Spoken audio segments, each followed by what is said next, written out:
نحمده ونصلي على رسوله الکریم اما بعد۔ جیسا کہ کل میں نے جمعے میں بھی اپنے ارادے کا اظہار کیا تھا، میری شدید خواہش یہ ہے کہ آج ہم ایک ہی نشست میں پوری سورۃ المعارج کا مطالعہ کر لیں۔ اس کا سبب یہ ہے کہ اس درس کے بعد ہمارے اس سلسلہ درس میں کچھ طویل وقفہ آ جائے گا۔ مجھے ایک سفر تو ملک کے اندر درپیش ہے اور ایک ملک سے باہر، تو غالباً آج کے بعد یہ نشست جو ہے لگ بھگ 2 ماہ کے بعد منعقد ہوگی۔ تو اس لیے خواہش ہے کہ یہ ایک ہی نشست میں ہمیں سورہ مبارکہ کا مطالعہ مکمل کر لیں۔ اگرچہ بات مشکل نظر آتی ہے لیکن مشکل ہمارے اعتبار سے ہے، وما ذلک علی اللہ بعزیز، منظور ہو تو کوئی شے مشکل نہیں۔ بہرحال کم سے یہ دو ہمارے لیے آسان ہے، اس کی تلاوت اور پوری مکمل کر۔ صحیح۔ اعوذ باللہ من الشیطان الرجیم، بسم اللہ الرحیم۔ سأل سائل بعذاب واقع للکافرین لیس له دافع من اللہ ذی المعارج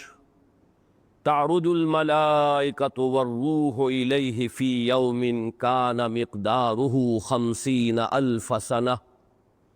فاصبر صبرا جمیلا انہم یرونہ بعیدا ونراہ قریبا یوم تکون السماء کالمہل وتکون الجبال کالعہن ولا يسأل حمیم حمیما یبصرونہم یود المجرم لو یفتدی من عذاب یومئذ ببنیہ وصاحبتہ واخیہ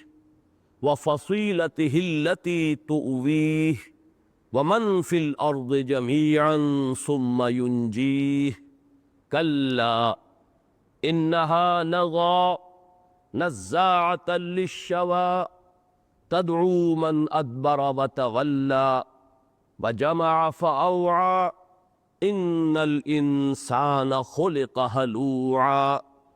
اذا مسہ الشر جزوعا واذا مسہ الخیر منوعا الا المصلین الذین هم على صلاتهم دائمون والذین فی اموالهم حق معلوم للسائل والمحروم والذین یصدقون بیوم الدین والذین هم من عذاب ربهم مشفقون ان عذاب ربهم غیر مأمون والذین هم لفروجهم حافظون الا على ازواجهم او ما ملكت ايمانهم فانهم غير ملومين فمن ابتغى وراء ذلك فاولئك هم العادون والذين هم لاماناتهم وعهدهم راعون والذين هم بشهاداتهم قائمون والذین هم على صلاتهم یحافظون اولئک فی جنات مکرمون فما للذین کفروا قبلک مہطعین عن الیمین وعن الشمال عزین ایطمع کل امرئ منهم ان يدخل جنة نعیم کلا انا خلقناهم مما يعلمون فلا اقسم برب المشارق والمغارب انا لقادرون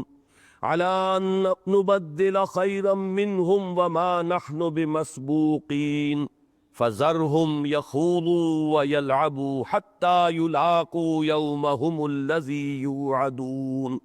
يوم يخرجون من الأجداث سراعا كأنهم إلى نصب يوفضون خاشعة أبصارهم ترهقهم ذلة ذلك اليوم الذي كانوا يوعدون صدق اللہ العظیم۔ رب اشرح لی صدری ویسر لی امری واحلل عقدۃ من لسانی یفقہوا قولی اللہم ربنا الہمنا رشدنا واعذنا من شرور انفسنا اللہم ارنا الحق حقا وارزقنا اتباعہ وارنا الباطل باطلا وارزقنا اجتنابہ اللہم ربنا زدنا ایمانا وہدا وعلما نافعا وعملا صالحا ورزقا حلالا طیبا آمین یا رب العالمین۔ پچھلے درس میں نے اپنی اس رائے کا تیقن اور جزم کے ساتھ اظہار کیا تھا کہ سورۃ القلم اور سورۃ الحاقہ یہ آپس میں جوڑے کی حیثیت رکھتی ہے۔ اس کے ضمن میں جو شواہد اور جو دلائل میں نے پیش کیے تھے ان میں ایک بہت اہم نقطہ ہے جو رہ گیا تھا۔ میرا خیال تھا کہ وہ میں درس کے آخر میں بیان کروں گا، لیکن وہ اس کے بعد ذہن سے اتر گیا، اسے نوٹ کر لیجئے۔ چونکہ نسبت زوجیت کے بارے میں نے بار بار وضاحت کی ہے کہ ان دو چیزوں کو ہم آپس میں جوڑا قرار دے سکتے ہیں کہ جن میں ایک طرف تو مشابہت بھی بہت ہو اور دوسری طرف ایک کمپلیمنٹری ریلیشن شپ ہو کہ دونوں مل کر کسی مضمون کی تکمیل کرتی۔ اس میں جو میں نے مختلف شواہد اس وقت پیش کیے تھے ان میں جو بات رہ گئی تھی وہ یہ کہ سورہ نون کے آغاز میں بھی اور اختتام پر بھی کفار کا یا معاندین کا حضور صلی اللہ علیہ وسلم کے بارے میں یہ شبہ یا الزام نقل ہوا ہے کہ آپ معاذ اللہ ثم معاذ اللہ نقل کفر نہ باشد کہ آپ مجنون ہیں۔ جبکہ سورۃ الحاقہ کے دوسرے رکوع میں جو دو باتیں الزاماً کہی گئی ہیں وہ یہ کہ آپ شاعر ہیں اور یہ در حقیقت قرآن آپ کا اپنا کلام ہے، یا یہ کہ آپ کاہن ہیں، کاہنوں کی طرح تک بندی کر کے جس طرح وہ اپنے لوگوں پر اور اپنے جو بھی معتقدین ہیں ان پر اثر انداز ہوتے ہیں، ایسے ہی آپ کوشش کر رہے ہیں۔ اب ان میں وہی نسبت ہے جیسے معوذتین میں آپ کے علم میں ہے کہ مضمون ایک ہی ہے تعوذ، لیکن ایک تعوذ ہے ان بلاؤں اور ان مصائب یا ان چیزوں کے مقابلے میں اللہ کی پناہ طلب کرنا کہ جو انسان پر خارج سے اثر انداز ہوتی، یہ سورۃ الفلق کا مضمون ہے۔ اور ایک ہے وہ فتنہ کہ جو انسان کے اپنے اندر سے آتا ہے، اس کے اپنے نفس کے ذریعے سے مؤثر ہوتا ہے، وہ ہے سورۃ الناس کا مضمون۔ اسی طریقے سے یہاں آپ دیکھیے کہ حضور صلی اللہ علیہ وسلم کے بارے میں یہ قول کہ آپ مجنون ہیں، اس کا جب تجزیہ آپ کریں گے تو اس میں کوئی ارادی یا شعوری بات حضور کی طرف منسوب نہیں کی گئی۔ مجنون اگر کوئی شخص ہو جائے، اگرچہ دونوں معنی اس کے آپ لے لیں، یا فاطر العقل کو مجنون کہتے ہیں، دیوانہ، پاگل، اور یا وہ جس پر کوئی جن آ گیا ہو وہ مجنون ہے، آسیب زدہ۔ ان دونوں باتوں کے اعتبار سے وہ شخص خود مورد الزام نہیں بنتا، وہ تو گویا کہ خود ایک پیسیو ایجنٹ بن جاتا ہے، وہ کسی اور کے زیر اثر ہے، اس پر کوئی الزام نہیں دیا جا سکتا۔ جس شخص کا ذہنی توازن بگڑ گیا وہ مرفوع قلم ہے۔ اسی طرح اگر کسی پر آسیب آ گیا ہے تو اس پر الزام نہیں ہوگا، وہ تو در حقیقت گویا کہ معمول بن گیا ہے کسی عامل کا، کوئی جن ہے جس نے اس کو پوزیس کر لیا ہے۔ تو یہ دونوں جو معنی ہے مجنون کے، اس میں حضور کی طرف کسی ارادی کذب کا یا کسی جھوٹ کی نسبت نہیں ہوتی، اس میں کسی شعوری اور ارادی جو ہے معاملہ وہ حضور کی طرف منسوب نہیں ہو سکتا۔ جبکہ یہ دونوں باتیں، آپ کو شاعر قرار دیا جانا یا آپ کو کاہن قرار دیا جانا، اور پھر یہ دعویٰ کرنا کہ یہ اللہ کا کلام ہے جو مجھ پر نازل ہو رہا ہے، ظاہر بات ہے کہ یہ شعور اور ارادے کے ساتھ ہے۔ اگر ہے ایسا تو اس میں یقیناً گویا کہ اس شخص جس کے بارے میں یہ بات کہی جا رہی ہے اس کا اپنا ارادہ ہے، اس کی اپنی کذب بیانی ہے، اس کا تصنع ہے، اس کا جھوٹ ہے، یہ چیز گویا کہ ایک شعوری اور ارادی الزام بنتی۔ تو یہ دو چیزیں ہیں علیحدہ علیحدہ۔ اب سورہ نون میں یا سورہ قلم میں پہلی بات آئی کہ آپ مجنون ہیں، ما انت بنعمت ربک بمجنون، اور اختتام پر بھی آیا وقالوا انہ لمجنون۔ لیکن یہ کہ سورہ حاقہ میں یہ دو باتیں، وما هو بقول شاعر قلیلا ما تؤمنون ولا بقول کاہن قلیلا ما تذکرون تنزیل من رب العالمین۔ تو یہ بھی گویا کہ دونوں مل کر ایک بات کی تکمیل کر رہی ہیں، ایک ہی مضمون کا، ایک ہی تصویر کا ایک رخ ہے جو سورہ نون یا سورہ قلم میں آ گیا، اور اسی کا دوسرا رخ جو ہے وہ سورہ حاقہ میں آیا۔ اب ہم اللہ کے نام سے سورۃ المعارج کے مطالعے کا آغاز کر رہے ہیں۔ اس میں بھی سب سے پہلی جو بات میں عرض کرنا چاہتا ہوں، اور اسی تیقن اور جزم کے ساتھ، کہ سورۃ المعارج اور سورۃ نوح کے درمیان بھی وہی نسبت زوجیت ہے، جوڑے ہونے کی نسبت ہے۔ یہاں جو اس کے شواہد ہوں گے اس کو یوں سمجھیے کہ جیسے سورہ قلم اور سورہ حاقہ میں آپ نے دیکھا کہ سورہ قلم میں انباء الرسل کا کوئی تذکرہ نہیں،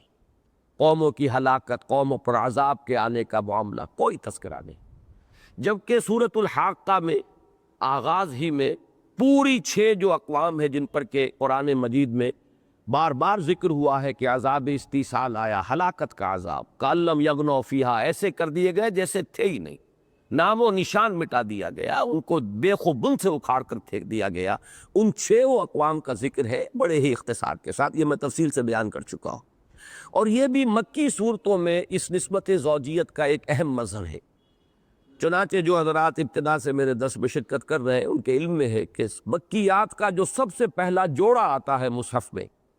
اس لیے کہ پہلی سورت سورۃ الفاتحہ مکی سورت ہے، لیکن وہ تو منفرد ہے، وہ پورے قرآن مجید کا جوڑا اس کو قرار دیا جا سکتا ہے، ام القرآن ہے، لیکن یہ کہ جو پہلا جوڑا آتا ہے وہ سورۃ الانعام اور سورۃ الاعراف پر مشتمل ہے، اور ان دونوں میں نسبت یہی ہے کہ سورۃ الانعام پہ کہیں کوئی ذکر کسی قوم کی ہلاکت کا، کسی رسول کا، حضرت نوح، حضرت ہود، حضرت صالح، حضرت لوط، حضرت شعیب، حضرت موسیٰ کا نہیں، جبکہ سورہ اعراف میں ہم دیکھتے ہیں کہ ان سب کا ذکر ایک ایک رکوع مکمل جو ہے شروع ہوتا ہے، اور حضرت موسیٰ علیہ السلام کا ذکر تو بہت مفصل ہے۔ سورۃ الانعام میں ذکر ہے حضرت ابراہیم کا، اور حضرت ابراہیم کی قوم پر کسی عذاب کے آنے کا قرآن مجید میں بہرحال بطرز جلی تو کہیں کوئی تذکرہ موجود نہیں، نہ سورہ انعام میں ہے کہ اس قوم پر ہلاکت کا کوئی عذاب آیا ہے، کہ جس قوم نے حضرت نوح، حضرت ابراہیم کو آگ تک میں ڈال دیا، اس حد تک بھی جسارت کی انتہا ہے، لیکن یہ ہے کہ قرآن مجید میں کہیں حضرت ابراہیم کا تذکرہ ان انباء الرسل کے ضمن میں نہیں آیا۔ بالکل وہی نسبت آپ اس میں دیکھیں گے کہ یہاں بھی آپ سورۃ المعارج میں کسی رسول کا ذکر، کسی قوم کی ہلاکت کا ذکر، جسے میں انباء الرسل، سورہ ہود میں یہ اصطلاح آئی ہے، اس کے حوالے سے بار بار یہ لفظ لاتا ہوں، رسولوں کی بہت اہم خبریں، یہ رسول آئے، قوموں نے تکذیب کر دی، قومیں ہلاک کر دی گئی، 3 جملے سمجھیے، اللہ نے فلاں قوم کی طرف رسول کو بھیجا، فلاں رسول کو علیہ الصلاۃ والسلام، قوم نے تکذیب کر دی، اللہ نے اس قوم کو ہلاک کر دی، اور صرف رسول اور اس کے ساتھی چند اہل ایمان جو تھے ان کو بچا لی۔ یہ گویا کہ داستان ہے جو بار بار آتی ہے، حضرت نوح، حضرت ہود، حضرت صالح، پھر جیسا کہ میں نے عرض کیا حضرت لوط، حضرت شعیب اور حضرت موسیٰ علیہ الصلاۃ والسلام، تو ان کا کوئی ذکر آپ کو سورہ معارج میں نہیں ملے گا۔ البتہ پوری سورہ نوح گویا کہ ایک نبأ رسول کے اوپر مشتمل ہے، حضرت نوح علیہ السلام، اور اس اعتبار سے انباء الرسل میں سے یہ بڑی منفرد مزاج کی صورت ہے کہ اس میں ابتدا سے آخر تک صرف حضرت نوح کا ذکر ہے، نمبر 1، اور نمبر 2 یہ کہ جو سخت ترین بد دعا ہو سکتی ہے جو کوئی رسول اپنی قوم کو دے سکتا ہے، اس کا ذکر سورہ نوح میں، اس لیے کہ رب لا تذر علی الارض من الکافرین دیارا فإنک ان تذرہم یضلوا عبادک ولا یلدوا الا فاجرا کفارا۔ اب یہ تو یوں سمجھیے کہ سخت ترین، اب دعا کہیں یا بد دعا کہیں، زبان میری بھی رکتی ہے کہ رسول کے بارے میں ہم یہ کہیں کہ انہوں نے بد دعا کی، لیکن بہرحال اس سے بڑی بد دعا تو اور کوئی نہیں ہو سکتی کہ اے پروردگار اب زمین پر ان کافروں کا ایک گھر بھی بستا مت چھوڑ، اگر تو نے کسی ایک کو بھی ان میں سے بخش دیا تو ان کی آئندہ نسل سے بھی کسی خیر کی توقع نہیں ہے، ان کی نسلوں میں سے بھی تیرے فاسق اور فاجر اور باغی لوگ ہی اٹھیں گے۔ اب یہ مایوسی کی، یعنی مایوسی اللہ سے نہیں، معاذ اللہ، وہ تو کسی بندہ مومن کو نہیں ہو سکتی، رسول کو تو کیا ہوگی، لیکن قوم سے مایوسی کی انتہا ہے۔ تو اس طریقے سے یہ سورہ معارج اور سورہ نوح جو ہے اسی حوالے سے کہ عام طور پر مکی صورتوں میں جوڑوں کی نسبت اس حوالے سے ہے، تو ان کے درمیان یہ نسبت اس زوجیت جو ہے، جوڑے ہونے کی نسبت، یہ اسٹیبلش ہوتی ہے۔ اور اسی کے حوالے سے ایک بہت اہم معاملہ ہے اس سورہ مبارکہ کی پہلی آیت کی تفسیر سے متعلق، جس میں ایک قول پر یا ایک رائے پر مجھے جزم حاصل ہوا ہے، اور آج میں خاص طور پر اس کا ذکر اس لیے کر رہا ہوں کہ اس نظم قرآن کے حوالے سے واقعتاً ہمیں بڑی سہولت حاصل ہوتی ہے۔ ہمارے مفسرین نے، اللہ تعالیٰ ان کی خدمات کا اجر انہیں عطا فرمائے، انہوں نے جتنے احتمالات ہو سکتے ہیں انہیں نقل کیا ہے، اور اکثر و بیشتر حضرات جو ہیں وہ ہمت نہیں کرتے کہ اس میں سے کسی ایک احتمال کے بارے میں کوئی آخری رائے ظاہر کرے۔ امام راضی تک کا یہ حال ہے، حالانکہ وہ بہت عقلی قسم کے آدمی ہے، منطقی، فلسفی، متکلم ہے، لیکن وہ بھی اکثر و بیشتر واللہ عالم کہہ کے گزر جاتے ہیں۔ یہ بات بھی کہی گئی، یہ بات بھی کہی گئی، یہ بات بھی کہی گئی، اور یہ رائے بھی دی گئی، یہ رائے بھی دی گئی، یہ رائے بھی دی گئی۔ تو مختلف آراء اور احتمالات کا تو یقیناً ایک انسائکلوپیڈیا ہے، لیکن یہ ہے کہ وہ جزم کے ساتھ کسی جگہ پر وہ نقطہ قائم کر دینا کہ جاز بات یہ ہے، اکثر و بیشتر نہیں کرتے۔ اس معاملے میں بھی سأل سائل بعذاب واقع کی تفسیر میں انہوں نے کئی اقوال نقل کیے ہیں، اور ایک قول جس پر کہ اس نظم قرآن کے حوالے سے اب میری رائے جو ہے حتمی طور پر قائم ہو گئی ہے۔ جدید دور میں نے دیکھا کہ کسی مفسر نے بھی وہ رائے نہیں لی ہے، لیکن امام راضی نے اس کا ذکر کیا ہے، اور دوسرا جس پر کہ مجھے پھر مزید انشراح حاصل ہوا وہ یہ ہے کہ شاہ عبد القادر رحمہ اللہ صاحب موضح القرآن نے وہی رائے ظاہر کی ہے، اور اسی پر پھر میری رائے بھی حتماً قائم ہوئی۔ وہ ہے اس سورہ مبارکہ کی پہلی آیت کا معاملہ کہ سأل سائل بعذاب واقع میں کس نے یہ عذاب طلب کیا اللہ سے۔ اکثر و بیشتر اس وقت جو رائے دی جاتی ہے وہ یہ ہے کہ یہ کفار نے، جیسے کہ ابھی میں تفصیلاً بھی عرض کر دوں گا، یہ کفار نے استہزان استعجالن تنگ آ کر لے آؤ محمد عذاب ہم پر، اب جو جس عذاب کی ہمیں دھمکیاں دے رہے ہو ہمارے کان پک گئے سن سن کر، کب آئے گا وہ عذاب، لے آؤ عذاب۔ یہ قرآن مجید میں متعدد مواقع پر یہ مضمون آیا ہے، اور جدید دور کے اکثر مفسرین نے یہاں پر وہی بات مراد لی، لیکن وہ رائے جو دوسری میں عرض کر رہا ہوں کہ جو امام راضی نے اس کا تذکرہ کیا ہے، اور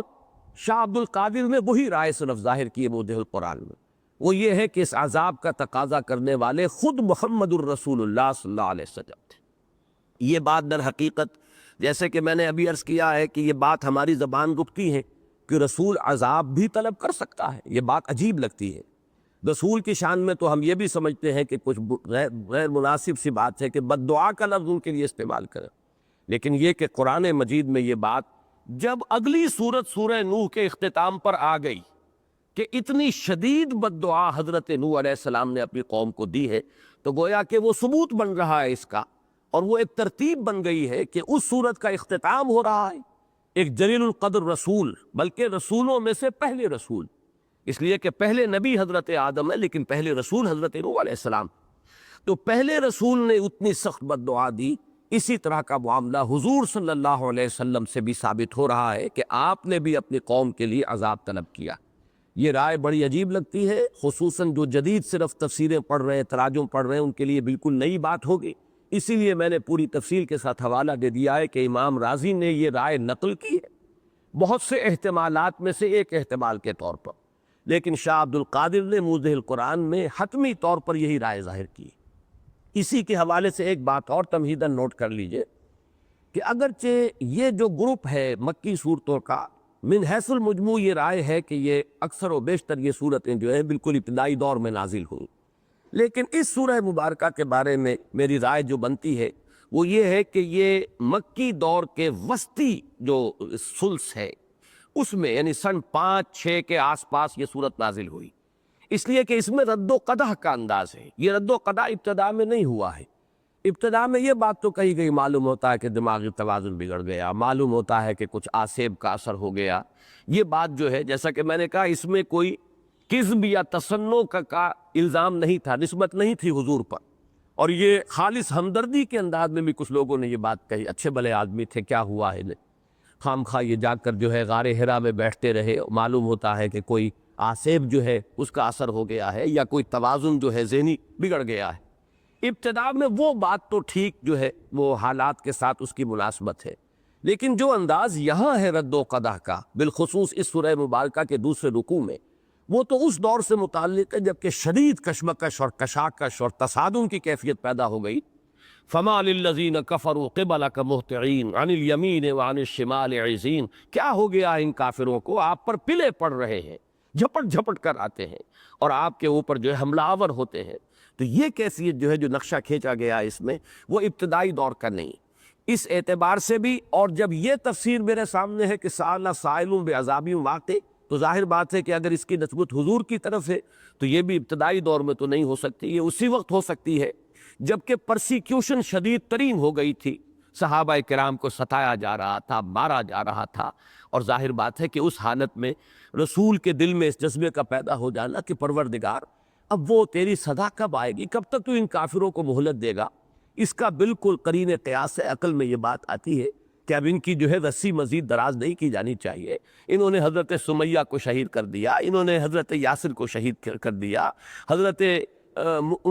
مصعب بن عمیر کو بالکل بادرزاد برہنہ کر کے نکال دیا، حضرت بلال کو ایسے گھسیٹا ہے جیسے کہ جانوروں کی لاشیں گھسیٹی جاتی ہیں گردن میں رسی ڈال کر،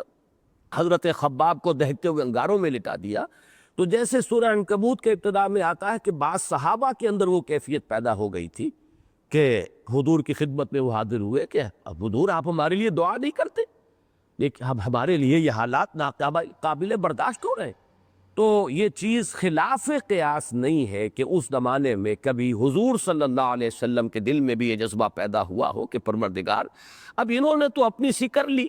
جو کچھ یہ کر سکتے تھے کر گزرے، ان کا خبث باطن وہ تو ظاہر ہو چکا، ان کا کفر، ان کا تمرد، ان کا تکبر، ان کا عناد، یہ سب کچھ جو ہے ظاہر ہو چکا ہے، تو وہ اب عذاب جو ہے آ جانا چاہیے۔ تو اس اعتبار سے میں یہ سمجھتا ہوں کہ یہ سورہ مبارکہ بالکل ابتدائی دور کی نہیں معلوم ہوتی، بلکہ متوسط دور جس میں کہ پرسیکیوشن اور تشدد جو ہے وہ شدید ترین ہو گیا تھا۔ اب آئیے سأل سائل بعذاب واقع، اس میں پہلی بات تو یہ نوٹ کیجئے کہ سألہ کی دو قرأتیں ہیں، سألہ حمزہ کے ساتھ سألہ اور الف کے ساتھ سالہ، سأل سائل بعذاب واقع اور سأل سائل بعذاب واقع۔ عام طور پر جس قرأت سے ہم واقف ہیں وہ حمزہ کے ساتھ ہے، سأل سائل بعذاب واقع، مانگا ایک مانگنے والے نے وہ عذاب کے جو واقع ہو کر رہنا ہے، وہ تو آنا ہے، سزا تو آئے گی، لیکن یہ کہ کسی مانگنے والے نے جلدی کی ہے، جلدی مانگ لیا ہے۔ یہ بات بڑی اچھی بات حضرات نے لکھی ہے کہ یہ بات جو ہے اس کے اندر استعجال کا مفہوم موجود ہے، یستعجلونک بالعذاب، اے نبی یہ آپ سے عذاب کی جلدی مچا رہے ہیں، جلدی کر رہے ہیں۔ تو یہ بات جو ہے یہ در حقیقت اس کی تضمین کر رہا ہے کہ اس میں ایک مطالبہ اور مطالبے میں بھی شدت اور استعجال، جلدی کا رنگ ہے۔ تو جنہوں نے تو اسے سالہ پڑھا ہے، بہت شاذ ہے یہ قرأت، ان کے نزدیک تو سالہ یسیلو اس کے لفظ بنتا ہے، اس کے معنی ہے کسی چیز کا بہہ نکلنا، سالت اودیتن، جب بارش آتی ہے پہاڑی علاقے کے اندر تمام وادیاں بہہ نکلتی ہیں، ہر وادی کے اندر ایک نالا جو ہے پانی کا وہ بہہ نکلتا ہے، تو اس کے معنی ان حضرات نے یہ کیے ہیں کہ یہ جہنم کی وادیوں میں سے ایک وادی ہے، اور خبر یہ دی جا رہی ہے کہ اے مسلمانوں، اے نبی اکرم صلی اللہ علیہ وسلم اور اے کافروں، اس بات کو نوٹ کر لو کہ عذاب کا نالا بہہ نکلا ہے۔ اب وہ یہ کہ کب تک وہ پہنچے گا تم تک یہ علیحدہ بات ہے، لیکن یہ کہ وہ عذاب کا نالا، عذاب کی وادی بہہ نکلی ہے، وہاں سے اس کا اجرا ہو چکا ہے۔ سال سائل بعذاب واقع، بہہ نکلا ایک بہہ نکلنے والا ایک عذاب کے ساتھ کہ جو واقع ہو کر رہنا ہے۔ اب صرف گویا کہ it's a time of question only, it's a question of time only کہ کب تک وہ ہوتا ہے، اس کے کب تک اس کا پہنچ جانا ہے تم تک، باقی اس کا جو ہے اجرا ہو چکا ہے۔ یہ تو ہے سالہ اگر الف کے ساتھ پڑھا جائے، لیکن جو جمہور کی قرأت ہے وہ ہے سأل سائل بعذاب واقع، مانگا ایک مانگنے والے نے وہ عذاب کے جو واقع ہو کر رہنے والا ہے۔ اب یہ مانگنے والا کون ہے؟ اس میں ایک رائے جو آج کل آپ جتنی بھی اردو تراجم پڑھیں گے، اردو تفسیریں پڑھیں گے، ان میں آپ کو وہی رائے ملے گی،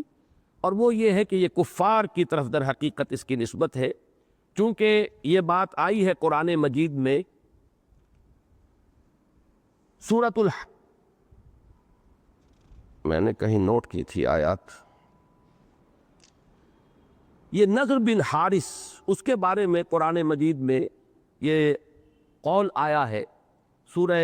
انفال میں کہ اس نے یہ عذاب مانگا تھا، فإنه قال اللهم إن كان هذا هو الحق من عندك فأمطر علينا حجارة من السماء أو ائتنا بعذاب أليم۔ یہ سورۃ الانفال کی آیت نمبر 32 ہے۔ نضر ابن حارث یہ حضور کے مخالفین میں سے ایک بڑا شدید مخالف تھا، اور اس نے یہ انداز اختیار کیا تھا جس کا کہ غزوہ بدر کے بعد جب سورہ انفال نازل ہوئی اس میں ذکر ہے کہ اللہ اگر یہ محمد حق ہے صلی اللہ علیہ وسلم اور جو کچھ یہ کہہ رہے ہیں وہ حق ہے،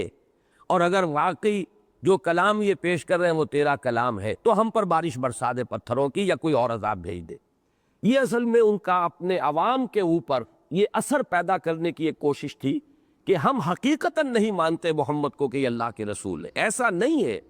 کہ ہمارے دل میں یہ گمان ہو کہ یہ رسول ہو سکتے ہیں اور ہم کسی تعصب کی وجہ سے، ضد کی وجہ سے، کسی ہٹ درمی کی وجہ سے ہم صرف ان کا انکار کر رہے ہیں۔ اس لیے کہ اگر ایسا ہوتا تو ہم کبھی اللہ سے یہ دعا نہ مانتے کہ اللہ اگر یہ سچے ہیں تو ہم پر عذاب نازل فرما دے۔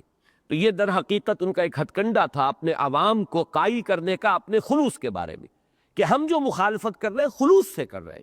ہم کسی بھی درجے میں ہم یہ تسلیم نہیں کر سکتے کہ یہ اللہ کے رسول ہیں۔ اگر کسی درجے میں بھی شائبہ بھی ہوتا گمان کا تو کبھی بھی ہم یہ دعا نہ کر سکتے کہ اللہ اگر یہ سچے ہیں تو ہم پر عذاب نازل فرما دے۔ تو یہ قول تو ہے نضر ابن حارث کا۔ ایک اور قول بھی آیا ہے اور وہ سورہ شعراء میں ہے، اور وہ ابو جہل کا قول ہے کہ پروردگار ہم پر عذاب نازل فرما دے، اور یہ سورہ شعراء کی آیت نمبر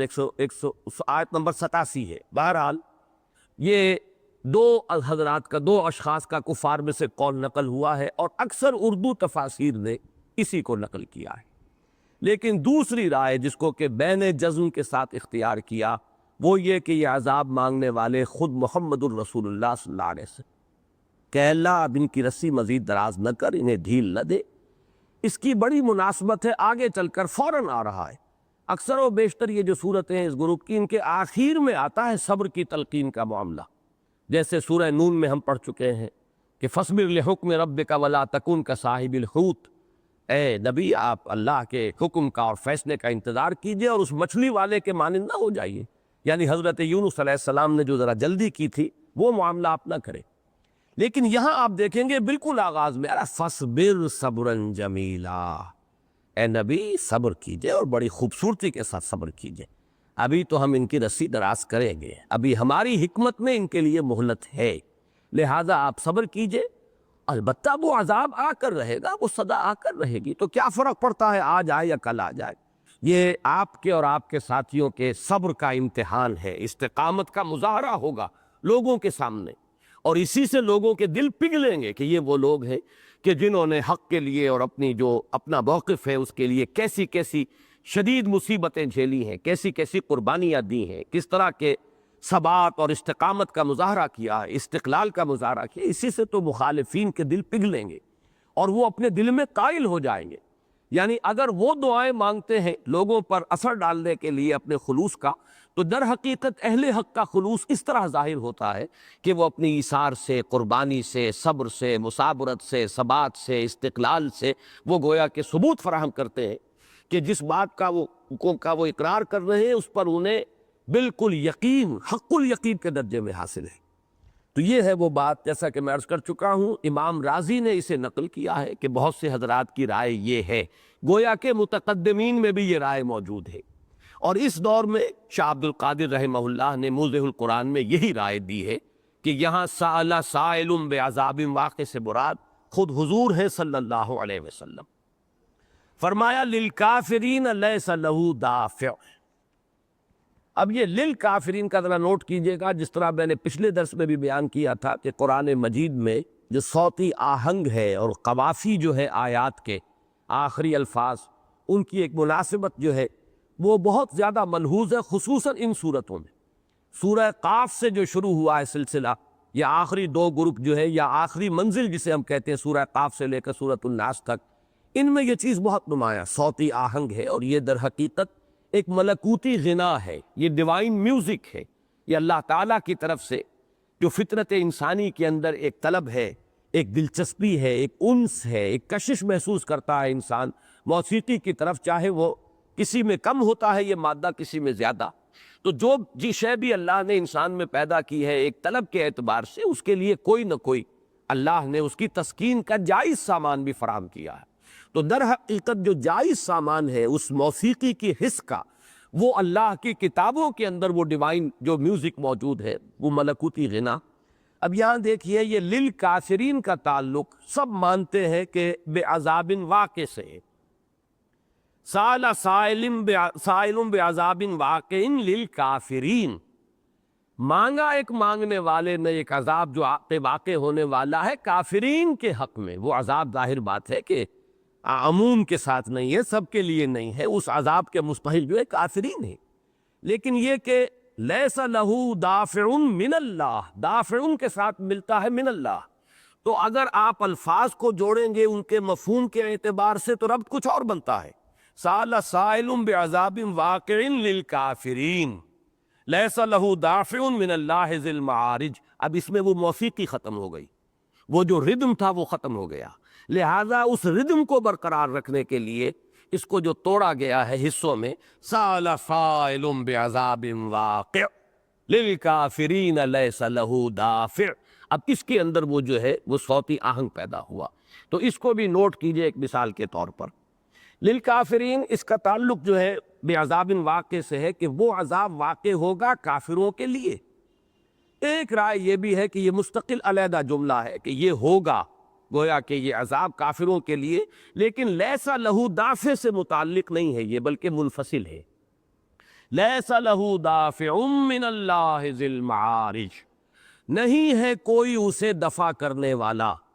اللہ کی جانب سے۔ جب اس عذاب کا اجرا ہو جائے،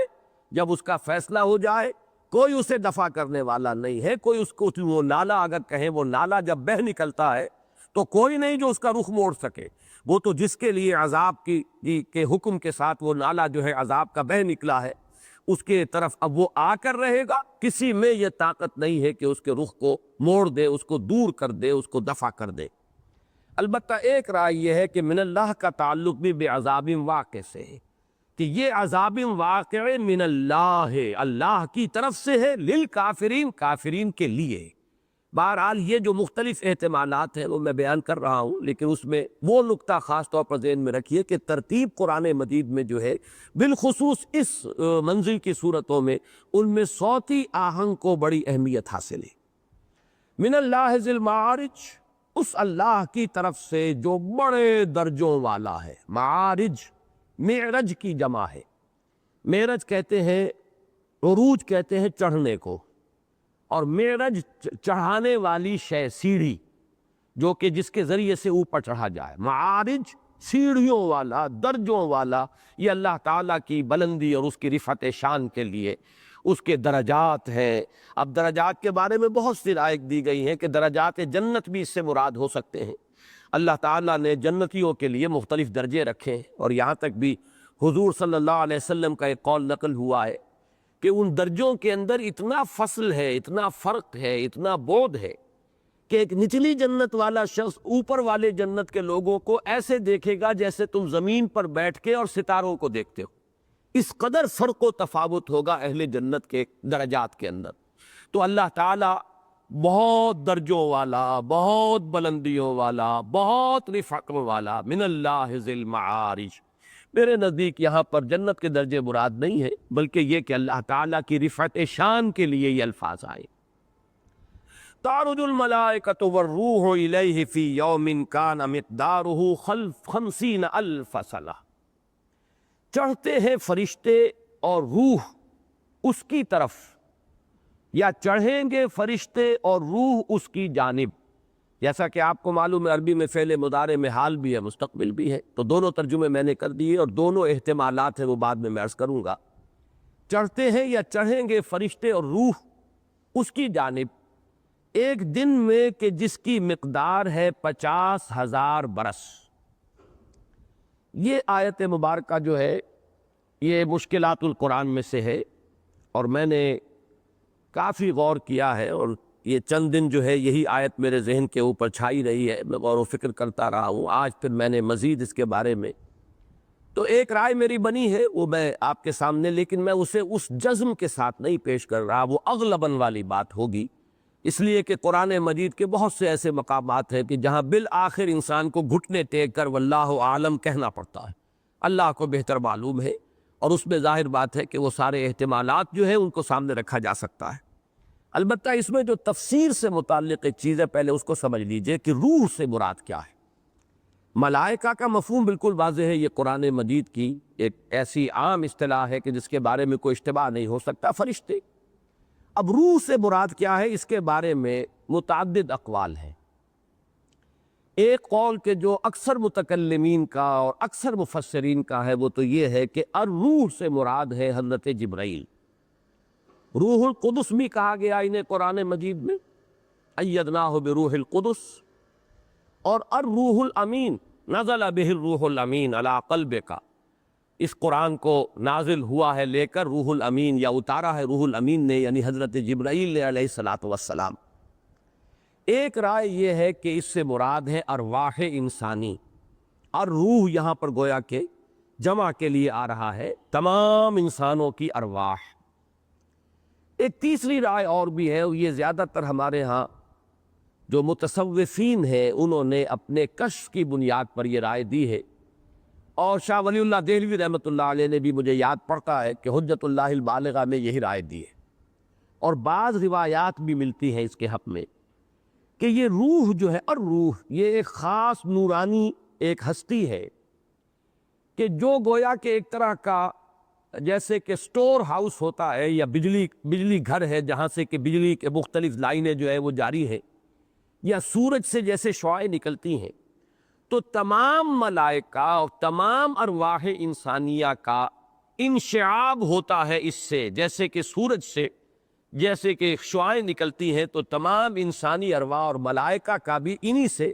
ایک طرح کا ظہور ہے یا بروز ہے یا خروج ہے، جیسے کہ کرنیں نکل رہی ہوں سورج سے۔ ایک یہ رائے ہے کہ جو دی گئی ہے، اور یہ رائے چونکہ جو ہمارے متصوفین ہیں کچھ انہوں نے اپنے کشف کی بنیاد پر، بعض روایات ایسی ہے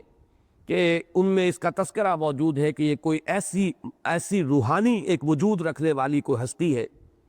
کہ جس کی سینکڑوں زبانیں ہیں اور جس کے سینکڑوں بولیاں وہ بولنے والی ہے، یعنی تمام نوع انسانی کے اندر جتنی بولیاں بولی جاتی ہیں، یہ جو شے ہے یا یہ جو ہستی ہے، وجود ہے، یہ گویا کہ ان تمام بولیوں کی بولنے والی ہستی ہے، اس لیے کہ تمام انسانوں کی ارواح کا اگر اسی سے ہو رہا ہے ظہور اور انشعاب کہیں گے، جیسے کہ سورج سے جو کرنیں پھوٹتی ہیں،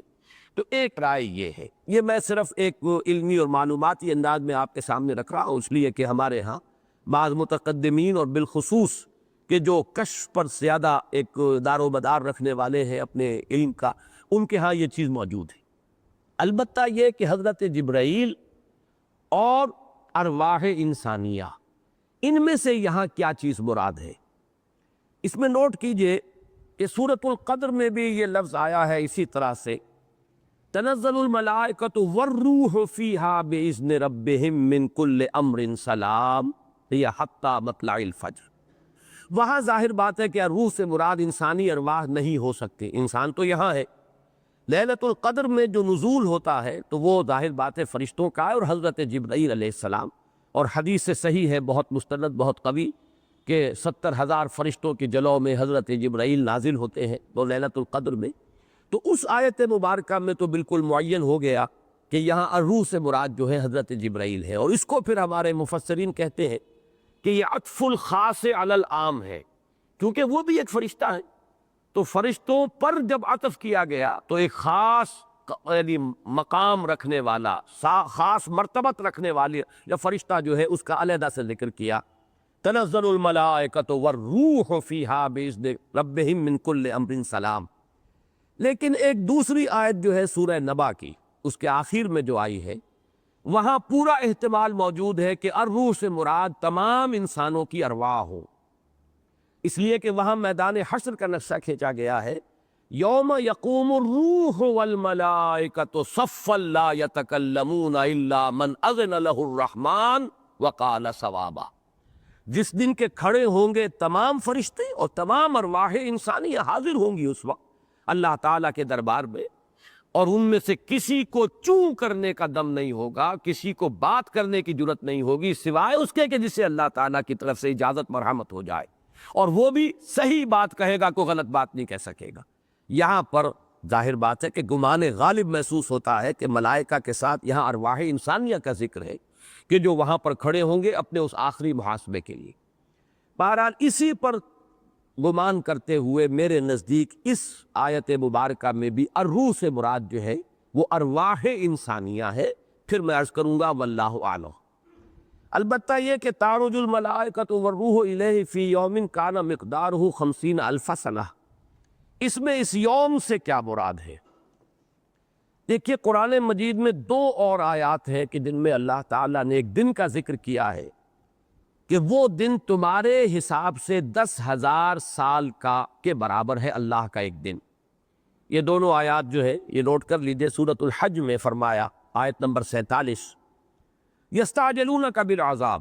اے نبی یہ لوگ آپ سے عذاب کی جلدی مچا رہے ہیں کہ عذاب جلدی لے آؤ۔ اس اعتبار سے اگر سأل سائل بعذاب واقع میں وہ نضر ابن حارث یا ابو جہل کو مراد لیا جائے تو اس آیت کے بہت قریب آ جاتا ہے مضمون۔ یستعجلونک بالعذاب ولن یخلف اللہ وعدہ، اور اللہ تعالیٰ اپنے وعدے کے خلاف کرنے والا نہیں ہے، عذاب تو آ کر رہے گا۔ وَإِنَّ يَوْمًا عِندَ رَبِّكَ كَأَلْفِ سَنَةٍ مِّمَّا تَعُدُّونَ، لیکن اے نبی آپ کے رب کے ہاں ایک دن تمہارے حساب سے 10,000 سال کے برابر، 1,000 سال کے برابر ہے۔ اب یہ ہے در حقیقت وہ بات کہ اللہ تعالیٰ یہاں جو تاثر دے رہے ہیں کہ تمہارے پیمانے چھوٹے ہیں، تم گھبرا جاتے ہو، تم سالوں دنوں کے حساب سے ناپتے ہو، عذاب نہیں آیا، اتنے سال ہو گئے، 4 سال ہو گئے، 5 سال ہو گئے، 6 سال ہو گئے، سختیاں جھیلتے ہوئے۔ اللہ کا پیمانہ بہت بڑا ہے، اللہ کا دن جو ہے وہ 1,000 سال کا ایک دن ہوتا ہے، وہ اپنے پیمانوں سے ناپتا ہے، تم اپنے پیمانوں سے ناپتے ہو، لہذا تمہیں یہ ذہن میں رکھنا چاہیے کہ اللہ کی تقویم بہت بڑی ہے۔ یہی مضمون سورہ سجدہ میں آیا ہے، یدبر الامر من السماء الى الارض ثم يعرج الیہ فی یوم کان مقدارہ 1000 سنۃ مما تعدون۔ اللہ تعالیٰ تدبیر فرماتا ہے اپنے امر کی آسمان سے زمین کی طرف، اور پھر وہ اللہ تعالیٰ کے امر کی تدبیر اور اس کی تنفیذ ہونے کے بعد پھر لوٹتا ہے وہ امر اللہ کی طرف، یعنی اس کام کے متعلق رپورٹس اور اس کے بارے میں فرشتوں کی طرف سے جو چیزیں جو ہے تنفیذ امر کے بارے میں پھر لوٹتی ہیں۔ فرمایا وہ اس دن میں لوٹتی ہیں کہ جس کی مقدار تمہارے حساب سے جو تم گنتے ہو تو وہ 1000 برس کی ہوتی ہے۔ یعنی اللہ تعالیٰ کا اس دنیا میں جو نظام چل رہا ہے، اس میں جو اس کی سکیمز بنتی ہیں، جو اس کی پلاننگ ہے، وہ کوئی ایک دن کی نہیں ہوتی، وہ 10,000 برس کا معاملہ ہے، اور وہ اللہ کے ہاں ایک دن کے مانند ہے۔ اس کی ایک سکیم بنتی ہے، تدریجاً جو ہے اس کی تنفیذ ہوتی ہے، اور اس کے پھر اثرات جو ہیں وہ ظاہر ہوتے ہیں، پھر اللہ تعالیٰ کا کوئی دوسرا امر آتا ہے۔ میں آج سوچ رہا تھا کہ ہمارے ہاں یہ الف ثانی کی اصطلاح جو چلی ہے وہ چلی تھی الف اول کے مقابلے میں، کہ اکبر نے اپنے دین الہی کو پیش کیا تھا اس خیال کے ساتھ کہ یہ دین محمد جو تھا صلی اللہ علیہ وسلم یہ صرف 1,000 سال کے لیے تھا۔ اب وہ 1000 سال پورے ہو گئے، لہذا وہ شریعت محمدی کا دور ختم ہو گیا، دین محمدی کا دور ختم ہو گیا، اب ایک نیا دین چاہیے، دوسرا 1000 سال آ گیا۔ گویا کہ یہ پیریڈ بھی میں سمجھتا ہوں کہ اس کو کان میں اگر کسی نے یہ بات پھونکی ہے یا اس کے دل میں خود یہ خیال آیا ہے تو شاید اس آیت مبارکہ سے بھی اس نے اپنے اس غلط استدلال کے لیے کوئی اساس یا بنیاد تلاش کی ہو کہ اللہ تعالیٰ کے معاملات 1000 سال کے جو ہے وہ طے ہوتے ہیں۔ یدبر الامر من السماء الى الارض ثم يعرج الیہ فی یوم کان مقدارہ 1000 سنۃ مما تعدون۔ تو اب اس نے کہا کہ وہ الف اول ختم ہوا، 1000 برس کے لیے ایک امر تھا وہ پورا ہو گیا، اس کی تدبیر جو ہونی تھی ہو چکی، اب ایک نیا امر جو ہے وہ درکار ہے۔ اسی کے حوالے سے پھر ہمارے ہاں اصل میں جو ہمارے علماء ہیں انہوں نے الف ثانی کی اصطلاح استعمال کی، حضرت مجدد الف ثانی کے حوالے سے، کہ مجدد الف ثانی شیخ احمد سرندی، کہ اگر ہے بھی معاملہ تو یہ دوسرے 1000 سال میں تجدید ہوگی اسی دین کی جو محمد الرسول اللہ صلی اللہ علیہ وسلم لے کر آئے تھے۔ کسی نئے دین کا معاملہ نہیں، کوئی نئی شریعت نہیں، کوئی نیا دین الہی نہیں، بلکہ وہی دین محمدی ہے جس کی تجدید ہوگی، اور اس تجدید کے اندر اہم ترین مقام جو ہے وہ حاصل ہے، اور اہم ترین مؤثر شخصیت جو ہے وہ حضرت شیخ احمد سرہندی رحمۃ اللہ علیہ کی۔ بہرحال میرے نزدیک بہت سے حضرات نے ان دو آیتوں کے حوالے سے اس آیت کا مفہوم معین کرنے کی کوشش کی ہے۔ تعرج الملائکۃ والروح الیہ فی یوم کان مقدارہ 50,000 سنہ۔ میرے نزدیک ان دونوں آیات کا مضمون، جیسے کہ قرآن مجید میں نے کہا ہے کہ اہم مضامین اکثر و بیشتر 2 مرتبہ ضرور آتے ہیں، تو وہ 2 آیتیں تو اس قاعدہ کلیہ کو پورا کر رہے ہیں۔ اس آیت کا کوئی تعلق میرے نزدیک ان 2 آیات کے ساتھ نہیں ہے، بلکہ یہ اپنی جگہ پر ایک مستقل مضمون ہے، اور اس کانٹیکسٹ میں جس میں یہ سورہ آیت آئی ہے، اس سورہ مبارکہ میں، اس کے 2 ہی ممکن احتمالات ہیں، اور انہی کو زیادہ تر ہمارے مفسرین نے پیش کیا ہے۔ ایک یہ کہ اس میں در حقیقت استعارتاً اللہ تعالیٰ کی رفعت شان ہی کا ذکر ہے۔ من اللہ ذی المعارج تعرج الملائکۃ والروح الیہ فی یوم کان مقدارہ 50,000 سنہ، کہ اس کی شان اتنی بلند ہے، اتنی بلند ہے، اتنی اعلیٰ اور عرفہ ہے کہ فرشتے اور روح اس کا تقرب حاصل کرنے کے لیے بھی اگر تمہارے حساب سے اس مسافت کا اگر ہم اس کا کوئی اندازہ تمہیں دینا چاہیں تو ایک تمثیل کے پیرائے میں تمہاری وہ مسافت 50,000 برس میں جو طے ہو سکتی ہے، اتنا وہ بعد اور فصل ہے۔ اللہ تعالیٰ کی بارگاہ اتنی بلند ہے، اتنی اعلیٰ ہے، اتنی عرفہ ہے۔ اس کو ہم کہیں گے صرف ایک تشبیہ ہے، استعارہ ہے، تمثیل ہے، صرف اللہ تعالیٰ کی رفعت شان کے لیے۔ یہ تعویل اور توجیہ جڑ جاتی ہے ما سبق کے ساتھ، من اللہ ذی المعارج، اور ذی المعارج کا کیا تصور تم قائم کر سکتے ہو؟ اس کی بارگاہ کی بلندی کا کیا تصور تم قائم کر سکتے ہو؟ تمہارے تو فہم سے ماورا ہے، وراء الورا ہے، ثم وراء الورا ہے۔ البتہ یہ کہ ایک ہلکا سا تصور قائم کر لو کہ فرشتوں اور ارواح کو بھی اس کا تقرب حاصل کرنے کے لیے جو مسافت طے کرنی پڑتی ہے، اس مسافت کا تم اپنے حساب سے اگر کوئی تصور قائم کرنا چاہو تو وہ ہوگی جو تم 50,000 برس میں طے کر سو۔ یہ گویا کہ اللہ کی رفعت شان کے لیے ایک تمثیلی پیرائے میں استعارہ ہے۔ دوسرا مفہوم اس کا یہ لیا گیا ہے کہ اس سے مراد ہے یوم قیامت، اور میرے نزدیک یہ اغلب ہے، اس لیے کہ اس سے اس کا بعد میں تعلق جڑتا ہے فاصبر صبرا جمیلا انہم یرونہ بعیدا ونراہ قریبا۔ وہ جو قیامت کا دن ہے انہیں دور نظر آ رہا ہے، ہمارے سامنے موجود ہے، ہم قریب سے دیکھ رہے ہیں۔ تو اے نبی آپ جلدی نہ کیجئے، آپ صبر کیجئے، اور صبر بھی بڑی خوبصورتی کے ساتھ، بڑے وقار کے ساتھ، بڑی ایک طمانینت کے ساتھ، بڑے سکون کے ساتھ، بڑے استقلال کے ساتھ۔ اور گویا کہ یہ حکم صرف حضور کو نہیں ہے، بلکہ آپ کے وساطت سے یہ حکم تمام اہل ایمان کو دیا جا رہا ہے کہ ایک صبر تو ہوتا ہے کہ جو صبر جبراً مجبوراً بھی کرنا پڑتا، کہہ درویش بر جانے درویش، آپ کو بدلہ لینے پر قادر نہیں ہے تو آپ نے معاف کر دیا۔ یہ معافی کہ جو اس بنا پر دی جا رہی ہے کہ آپ قادر ہی نہیں بدلہ لینے پر، یہ کوئی معافی نہیں ہے۔ ہاں جب آپ قادر ہو انتقام پر اور بدلہ لینے پر پھر معاف کر دے تو یہ ہے معافی، یہ عفو ہے۔ اس سے جو آپ کو ترفع حاصل ہوگا اور جو روحانی بلندی حاصل ہوگی وہ اپنی جگہ پر ہے، لیکن اگر ہے ہی نہیں تو کہہ درویش مر جانے درویش۔ تو صبر ایک ہے جبر کا صبر، جیسے حضور کا ایک واقعہ بڑا پیارا آتا ہے کہ کسی خاتون کا بچہ فوت ہو گیا، وہ جزا فضا کر رہی تھی، بہت نالا و شیون، حضور پاس سے گزرے، حضور نے فرمایا اصبری، صبر کرو۔ انہوں نے کہا کیا صبر کرے، یہ مصیبت آپ پر ٹوٹتی تو آپ کو پتہ چلتا۔ تو حضور صلی اللہ علیہ وسلم نے پھر کچھ دنوں کے بعد ملاقات ہوئی، اب ظاہر بات ہے سکون ہر ایک کو آ ہی جاتا ہے، تو حضور نے فرمایا تھا کہ صبر وہ ہوتا ہے جو صدمے کے وقت کیا جائے، جو پہلا وقت ہوتا ہے اس وقت اگر صبر کیا گیا ہو تو وہ صبر ہے۔ بعد میں تو سبھی کو صبر آ جاتا ہے، وقت گزرتا ہے تو وقت جو ہے time is the best healer, پھر تو آدمی سب جو ہے وہ صبر کر ہی لیتے، جھیل ہی جاتے ہیں۔ برسرے ابن آدم ہر چہ آیت میں گزرت، انسان کے سر پر جو مصیبت بھی آتی ہے بالآخر گزر جاتی ہے، جھیلنی پڑتی۔ لیکن صبر اسے کہتے ہیں وہ خوبصورتی والا صبر، وقار کے ساتھ، اطمینان کے ساتھ، دیکھنے والے کو بھی معلوم ہو کہ یہ تو کوہ ہمالیہ کے مانند ہے، ان کے لیے یہ بدلتی ہوئی جو کیفیات ہے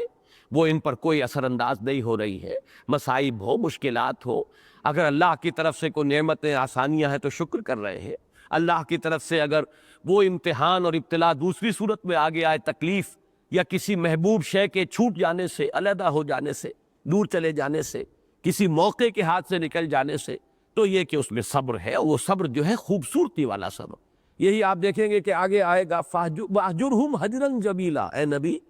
ان سے لا تعلق اختیار کیجئے لیکن خوبصورتی کے ساتھ۔ ایک ہوتا ہے قطع تعلق کرنا لاٹھی مار کر، لٹھ مار کر،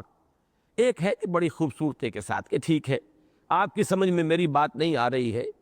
وہ جو ایک شعر ہے کہ دل اور دے ان کو جو نہ دے مجھ کو زباں اور، یا رب وہ نہ سمجھے ہیں نہ سمجھیں گے میری بات۔ اگر نہیں میری بات سمجھ میں آ رہی ٹھیک ہے، پھر دیکھیں گے، پھر غور کریں گے، آپ سوچئے، میں پھر کبھی ملاقات کروں گا، پھر حاضر ہو جاؤں گا، آپ سوچئے اپنی جگہ پر۔ ایک یہ ہوتی ہے علیحدگی، قالوا سلاما، اور ایک یہ ہے کہ بہت ہی غیظ و غضب میں اور بہت ہی طیش میں آ کر اور گالم گلوچ کر کے آدمی جو ہے وہ اپنا قطع تعلق کر رہا ہو، تو وہ جو ہے وہ فرمایا وَاہْجُرْهُمْ هَجْرًا جَمِيلًا، یہاں فرمایا فَاصْبِرْ صَبْرًا جَمِيلًا، تو میرے نزدیک فَاصْبِرْ صَبْرًا جَمِيلًا إِنَّهُمْ يَرَوْنَهُ بَعِيدًا وَنَرَاهُ قَرِيبًا، در حقیقت ان کے اعتبار سے وہ فی یوم کان مقدارہ 50,000 سنہ، اس سے مراد ہے یوم قیامت۔ اور یہ چیز جو ہے ہمارے اکثر متقدمین نے اس کو نقل کیا ہے کہ یہ دن بہت لمبا ہوگا، بلکہ اب میرا ذہن منتقل ہوا ہے کہ سورہ مزمل میں بھی آیا ہے یوم یجعل الولدان شیبا، وہ دن کے جو بچوں کو بوڑھا کر دے گا، یعنی وہ دن جو ہے اس کی طوالت یا اس کے شدائد، اس کا ہول جو ہے اتنا ہولناک ہوگا کہ بچے بوڑھے ہو جائیں گے، یا وہ اتنا طویل ہوگا کہ بچے بوڑھے ہو جائیں گے۔ تو طوالت کے لیے مختلف تاثرات یا تصورات جو ہے وہ مختلف الفاظ میں دیے گئے ہیں، تو یہاں بھی جو فرمایا گیا ہے کہ وہ 50,000 سنہ کی مقدار ہے۔ البتہ ایک حدیث ہے، اگرچہ اس کی سند بہت زیادہ قوی نہیں ہے، لیکن یہ کہ اس کا مضمون ایسا ہے کہ جس میں وضع حدیث کے لیے کوئی قرینہ موجود نہیں ہے کہ ایسی کوئی حدیث جو ہے خامخواہ کوئی گھڑے گا کاہے کے لیے، اس کے اندر حدیث گھڑنے کے جو مختلف اسباب ہوتے ہیں ان میں سے کوئی موجود نہیں، البتہ یہ کہ سند قوی نہیں ہے۔ اس حدیث میں فرمایا گیا ہے کہ بندہ مومن کے لیے وہ دن اپنی تمام تر طوالت کے باوجود اتنا ہلکا اور مختصر ہوگا جیسے کہ کوئی شخص جو ہے ایک فرض نماز ادا کر لے، اس سے زائد جو ہے بار نہیں ہوگا اس پر، اسے اس سے زیادہ اس کی طوالت کا احساس نہیں ہوگا۔ اب یہ چیزیں بھی آج بخوبی ہماری سمجھ میں آ سکتی ہیں کہ در حقیقت تو احساس ہے، یہ تمام چیزیں ریلیٹیو ہیں۔ آپ کسی کا انتظار کر رہے ہو تو ایک ایک سیکنڈ جو ہے وہ بڑی مشکل سے گزرتا ہے، معلوم ہوتا ہے کہ گھڑیاں جو ہے ہجر کی اور انتظار کی وہ طویل ہوتی چلی جا رہی ہیں۔ اور اگر کہیں آپ کو راحت ہے، خوشی ہے، اطمینان ہے، تو خوشی کی گھڑیاں ایسے گزر جاتی ہیں کہ پتہ ہی نہیں چلتا، وہاں گھنٹے منٹوں میں گزرتے ہیں اور وہاں منٹ جو ہے وہ سالوں میں گزرتے ہیں۔ تو یہ سارا جو ہے در حقیقت انسان کے داخلی احساس کے اوپر اس کا دار و مدار ہے کہ وہ دن ان لوگوں کے لیے، کافرین کے لیے وہ اتنا طویل ہو جائے گا 50,000 سنہ، لیکن یہ ہے کہ اہل ایمان کے لیے اس حدیث میں آیا کہ وہ ایسے ہوگا جیسے کسی بندہ مومن نے ایک فرض نماز ادا کر لی۔ فَاصْبِرْ صَبْرًا جَمِيلًا، بہرحال اس کے باوجود جو کچھ میں نے عرض کیا ہے، یہ آیت جو ہے تَعْرُجُ الْمَلَائِکَةُ وَالرُّوحُ إِلَيْهِ فِي يَوْمٍ كَانَ مِقْدَارُهُ 50,000 سنہ، میرے نزدیک مشکلات القرآن میں سے ہے۔ اس کے بارے میں زیادہ سے زیادہ اغلباً ایک رائے دی جا سکتی ہے، اس سے زائد جزم کے ساتھ، یقین کے ساتھ بات کوئی کہنا بہت مشکل ہے۔ فَاصْبِرْ صَبْرًا جَمِيلًا، تو اے نبی آپ صبر کیجئے اور خوبصورتی کے ساتھ صبر کیجئے۔ وہ میں عرض کر چکا ہوں، انسان ایک کوہ وقار نظر آ رہا کہ جھیل رہا ہے اور برداشت کر رہا ہے، اور اس کا ظرف جو ہے اتنا وسیع ہے اور عمیق ہے کہ ان سب کو وہ برداشت کر رہا ہے۔ إِنَّهُمْ يَرَوْنَهُ بَعِيدًا وَنَرَاهُ قَرِيبًا، وہ دیکھتے ہیں اس کو بہت دور اور ہم دیکھتے ہیں قریب۔ اس میں یرونہ یا نراہ، یہ جو ضمیر منصوب ہے، مفعول کی ضمیر، اس کے بارے میں اگرچہ ایک رائے یہ بھی ظاہر کی گئی ہے کہ اس کا مرجع ہے عذاب واقع، وہ اس واقع ہونے والے عذاب کو دور دیکھ رہے ہیں، ہمارے سامنے ہے، ہم قریب دیکھ رہے ہیں۔ لیکن میرے نزدیک یہاں پر ان حضرات کی رائے سے مجھے اتفاق ہے جو اسے یوم قیامت سے متصل مان رہے ہیں کہ یہ جو ضمیر ہے یہ راجع ہے یوم القیامہ کی طرف، کہ وہ اسے دور سمجھتے ہیں، بہت دور ہے، اور ہم بھی اکثر و بیشتر سمجھتے ہیں ابھی بہت دور ہے۔ ہم تو اپنی موت کو بھی بہت دور سمجھتے ہیں، چاہے وہ بالکل ہمارے سروں پر منڈلا رہی ہو، لیکن قیامت تو ظاہر بات ہے کہ محسوس ہوتا ہے کہ ابھی دور ہے۔ صحابہ کرام کا حال یہ تھا کہ جب بھی کبھی ذرا آندھی بھی تیز آتی تھی تو وہ سمجھتے تھے کہ قیامت آ گئی،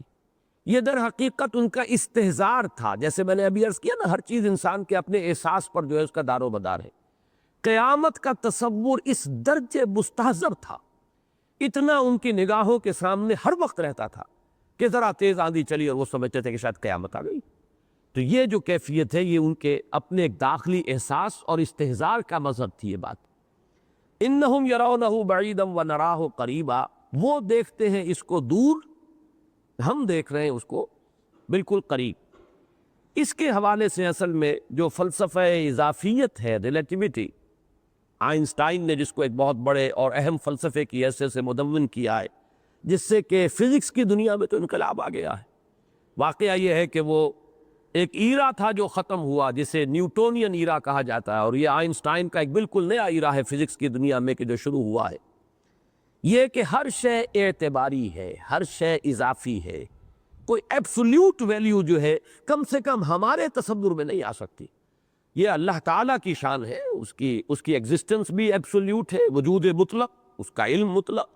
لیکن ہمارا تصور تو بڑا محدود ہے. ہمارے ذہنوں میں تو ایک ریلیٹیو کانسیپٹس آتے ہیں کسی چیز کے حوالے سے. گرم ہے، سرد ہے، اس سرد میں سے ذرا یعنی زیادہ گرم میں سے آپ ہاتھ ڈالیے کم گرم میں تو آپ کو ٹھنڈا معلوم ہوگا. اسی میں اگر ٹھنڈے پانی میں سے ہاتھ نکال کر اس میں ڈالیں گے وہ گرم معلوم ہوگا. ایک ہی پانی ہے جس کو فرض کیجئے ایک شخص نے تو گرم پانی میں ہاتھ ڈالا تھا پہلے اور پھر اس میں ڈالا ہے، اور ایک وہ جس کا ہاتھ پہلے ٹھنڈے پانی میں تھا اب اس میں آیا، وہ کہے گا یہ گرم ہے، وہ یہ کہے گا ٹھنڈا ہے. تو گویا کہ ایک ہی شے کے بارے میں دو رائے آ رہی ہے، اعتباری. اس کا مجھے ایک، جیسا کہ میں نے کئی مرتبہ اپنا تجربہ عرض کیا ہے، یہ مشاہدات ہوتے ہیں کہ جن سے بہت سی چیزیں انسان پر کھلتی ہیں اور وہ پھر یاد رہتی ہیں وہ باتیں. پہلا جب میں نے ہوائی سفر کیا ہے لاہور سے کراچی کا، نائٹ کوچ، اور 90 روپے کوئی کرایہ ہوتا تھا اس نائٹ کوچ کا. فوکر فرینڈشپ جو چھوٹا جہاز ہے وہ جاتا تھا تقریباً 3-3.5 گھنٹے میں پہنچتا تھا کراچی. اور اس کی آپ کو معلوم ہے کہ اس کی جو پرواز ہے وہ نیچی ہوتی. رات کے وقت میں حساب کرتا جا رہا تھا، اس لیے کہ کچھ نہ کچھ جغرافیہ اور اس کا مجھے اندازہ ہے کہ اب اتنا وقت گزر گیا ہے، اب یہ ساہیوال کی روشنیاں نظر آ رہی ہیں، یہ اوکاڑے کی نظر آ رہی ہیں. ایک دم میں چونک گیا جب مجھے اندازہ یہ ہوا تھا کہ اب بھاولپور کے آس پاس، لودھرا، بھاولپور اور سماسٹا کے تینوں شہروں کی روشنیاں بیک وقت نظر آ رہی تھی. میرا ذہن منتقل ہوا، اس سے پہلے تو ٹرین سے سفر کرتے تھے، اب ٹرین تو چلتی ہے اپنے آرام سے ٹھمک ٹھمک کرتی ہوئی. تو اب جب آپ پہنچتے ہیں لودھرا تو آپ کو معلوم ہوتا کہ ابھی بھاولپور آدھے گھنٹے بعد آئے گا، ابھی بھاولپور اتنی دور ہے. پھر آپ بھاولپور پہنچتے ہیں تو آپ کو معلوم ہوا لودھرا اتنا پیچھے رہ گیا، اور آگے سماسٹا اتنی دیر میں آئے گا، ابھی اور آدھے گھنٹے کے بعد آئے گا. تو ہمارا جو مشاہدہ ہے ٹرین میں سفر کرنے کی وجہ سے، اور اگر کوئی چھکڑے میں سفر کر رہا ہو تو وہ تو کہے گا کہ ابھی جو ہے 1 دن کی مسافت پر ہے لودھرا سے بھاولپور، اور بھاولپور سے پھر 1 دن مزید کی مسافت کے اوپر آئے گا سماسٹا. وہ ہمارے تصورات تھے کہ جو اس حوالے سے بنے ہوئے تھے میرے ذہن میں. تو میں چونکا کہ یہ تو بیک وقت میں دیکھ رہا ہوں. آنے واحد میں میری نگاہوں کے سامنے بھاولپور بھی ہے، سماسٹا بھی ہے، لودھرا بھی ہے. اس وقت جو ہے وہ ذہن منتقل ہوا ان آیات کی طرف، انہم یرونہ بعیدا ونراہ قریبا. اللہ کے لیے کوئی نہ ماضی ہے نہ مستقبل ہے، اللہ کے لیے صرف حال ہے. آنے واحد میں ہر شے موجود ہی، ما کانا بھی وما یکون بھی. جو کچھ ہو چکا ہمارے لیے وہ ماضی ہے، اللہ کے لیے کوئی ماضی نہیں. جو کچھ ہوگا وہ ہمارے لیے مستقبل یا مستقبل ہے، لیکن یہ کہ اللہ کے لیے کوئی مستقبل نہیں. اللہ کے لیے تو ایک ہی زمان ہے. یہ اسی کو فلسفے میں پیور ڈیوریشن کہا جاتا ہے، پیور زمان مطلق، پیور ڈیوریشن. اور اس کے اندر کوئی مرور کا تصور نہیں ہے، گزرنے کا تصور نہیں ہے، ماضی، حال اور مستقبل کی تقسیم نہیں. یہ تقسیمیں ہیں ہمارے اعتبار سے کہ یہ ماضی ہو گیا، اب یہ حال ہے، وہ آگے آنے والی شے مستقبل ہے. تو یہ چیز جو ہے اس کو ذہن میں رکھیے. اس آیہ مبارکہ کی طرف ذہن منتقل ہوا تھا میں اس مشاہدے کے نتیجے میں، اور یہ کہ پھر ہر شے جو ہے ہمارے جو تصورات بنے ہیں ہمارے مشاہدات کی بنیاد پر، ان میں ایک اضافیت جو ہے وہ اس کا ایک جزو لازم ہے، جبکہ اللہ تعالی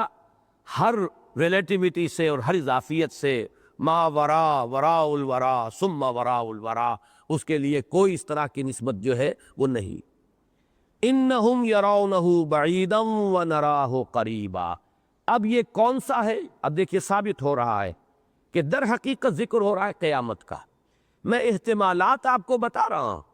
لیکن میری رائے جو ہے وہ یہ ہے کہ اس سے مراد یوم قیامت تھی.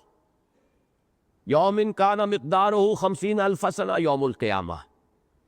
انہم یرونہ بعیدا ونراہ قریبا، یہ بھی یوم القیامہ. اب اس یوم القیامہ کا نقشہ کھینچ دیا گیا، تصویر حال. یوم تکون السماء کالمہل وتکون الجبال کالعہن ولا یسأل حمیم حمیما. وہ دن کہ جس دن آسمان ہو جائے گا جیسے تیل کی تلچھٹ. اب یہ تین معنی ہیں جو لیے گئے. اب یہ لغت کا مسئلہ ہے اصل میں، اور لغت ظاہر بات ہے کہ ہم اس میں کیا اپنی عقل لڑائیں گے. یہ تو وہی شے ہے جو منقول ہے، وہ ہم نقل کر سکتے ہیں. کہ ایک تو اس کا مفہوم لیا گیا تیل کی تلچھٹ. جب تیل کو صاف کرتے ہیں، گرم کرتے ہیں، صاف تیل آپ نتھار لیتے ہیں، نیچے تلچھٹ رہ جاتی ہے گدلا سا، وہ جو ایک بچت ہے وہ ہے تلچھٹ تیل کی. ایک یہ کہ اس سے مراد ہے پگھلا ہوا تانبا. ایک یہ ترجمہ کہ اس سے مراد ہے پگھلی ہوئی چاندی یا کوئی بھی دھات جو پگھلی ہوئی ہو. یہ مختلف ترجمے ہیں کہ جو کیے گئے. ان سب میں جو قدر مشترک ہے وہ یہ ہے کہ ایک گویا کہ ایک سرخی مانند رنگت جو ہے وہ اس آسمان کی ہو جائے گی، جیسے تیل کی تلچھٹ کے اندر بھی وہ سرخی کچھ آپ آویزش ہوتی ہے. اور اس سرخی کا ذکر قرآن مجید میں آیا ہے سورہ رحمان میں. وانشقت السماء فکانت وردۃ کالدہان. وہ سرخ ہو جائے گا جیسے کہ تیل کی تلچھٹ ہوتی ہے. تو اس کے حوالے سے اگر اس کی القرآن یفسر بعضہ بعضا اس کے حوالے سے سمجھا جائے تو بہترین ترجمہ جو ہے تانبا بھی چونکہ سرخی مائل ہوتا ہے تو پگھلا ہوا تانبا، یا یہ کہ تیل کی تلچھٹ. اور اسی طریقے سے سورہ تکویر جو آخری پارے میں آئے گی اس میں آیا ہے وَإِذَا السَّمَاءُ كُشِطَتْ. اب یہ جو کاف شین اور طا کا مادہ آتا ہے یہ آتا ہے کسی جانور پہ سے کھال اتار لینا. کھال کے اتارنے کے بعد اب وہ گوشت جو ہے اس کے اندر آپ کو نظر آتا ہے، وہ سرخی جو ہے وہ جھلکتی ہوئی ہوتی ہے گوشت کی. تو یہ دونوں چیزیں جو ہے اس کے اعتبار سے آسمان کی کوئی خاص کیفیت ہے جس کو اس لفظ سے تعبیر کیا گیا ہے. ظاہر بات ہے متشابہات میں سے ہے یہ، تو اسی وقت جو بھی مشاہدات ہوں گے تو معلوم ہوگا کہ قرآن نے یہ بات جو کہی تھی اس کی تعبیر عملی یہ ہے. اس وقت ہم اس سے زیادہ اور کچھ نہیں کر سکتے کہ یہ ٹھیک ہے متشابہات میں سے ہے. کل من عند ربنا آمنا بہ، ہم اس پر ایمان رکھتے ہیں ہمارے رب کی طرف سے. دوسرا فرمایا وَتَكُونُ الْجِبَالُ كَالْعِهْنِ. یہ جو الفاظ ہے یہ سورۃ القارعہ میں بھی آئے ہیں. القارعۃ ما القارعہ وما ادراک ما القارعہ یوم یکون الناس کالفراش المبثوث وتکون الجبال کالعہن المنفوش. وہاں پر اہن کے ساتھ لفظ اضافہ کیا گیا منفوش. اہن کہتے ہیں روئی کو، اون کو، اور رنگا رنگ اون جو ہے رنگی ہوئی وہ اہن ہے. منفوش کے اضافے کے ساتھ اس کے اندر مزید تاکید کی گئی ہے سورہ قارعہ میں. یہ کیوں کہا گیا ہے کہ یہ پہاڑ جو ہے یہ رنگی ہوئی اون کے مانند ہو جائیں گے، اور وہ بھی دھنکی ہوئی اون؟ اس کا سبب یہ ہے کہ جیسا کہ قرآن مجید میں سورہ فاطر میں فرمایا گیا آیت نمبر 27، اور جو حضرات بھی کاغان جاتے ہو یا اور مختلف پہاڑی علاقوں میں وہ دیکھتے ہیں کہ پہاڑ مختلف رنگوں کے ہوتے ہیں. کہیں بالکل سفید چٹان آپ کو نظر آئے گی، سنگ مرمر ہے سفید چٹان ہے. کہیں سیاہ پہاڑ نظر آئے گا، کہیں آپ کو دھاریاں نظر آئے گی، کہیں ہری دھاریاں بھی کاغان جاتے ہوئے خصوصاً یہ آپ کو نظر آتا ہے، مشاہدہ ہوتا ہے. چنانچہ سورہ فاطر میں فرمایا وَمِنَ الْجِبَالِ جُدَدٌ بِيضٌ وَحُمْرٌ مُخْتَلِفٌ أَلْوَانُهَا وَغَرَابِيبُ سُودٌ. پہاڑوں میں اللہ تعالیٰ نے ایسی گھاٹیاں اور دھاریاں بنا دی ہیں کہ کہیں سفید نظر آ رہی ہے اور کہیں پر وہ سرخ ہے. مختلف سرخ کے بھی مختلف شیڈز، کہیں تیز سرخ ہے، کہیں ہلکا، کہیں عنابی ہے اور کہیں گلابی ہے، اور کہیں کالے بھجنگ پہاڑ جو ہے وہ نظر آتے ہیں.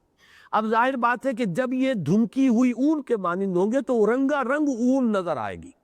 جب یہ ریت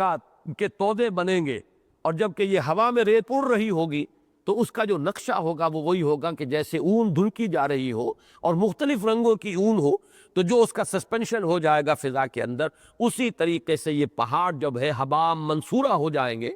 تو ان کی کیفیت وہی ہوگی وَتَكُونُ الْجِبَالُ كَالْعِهْنِ.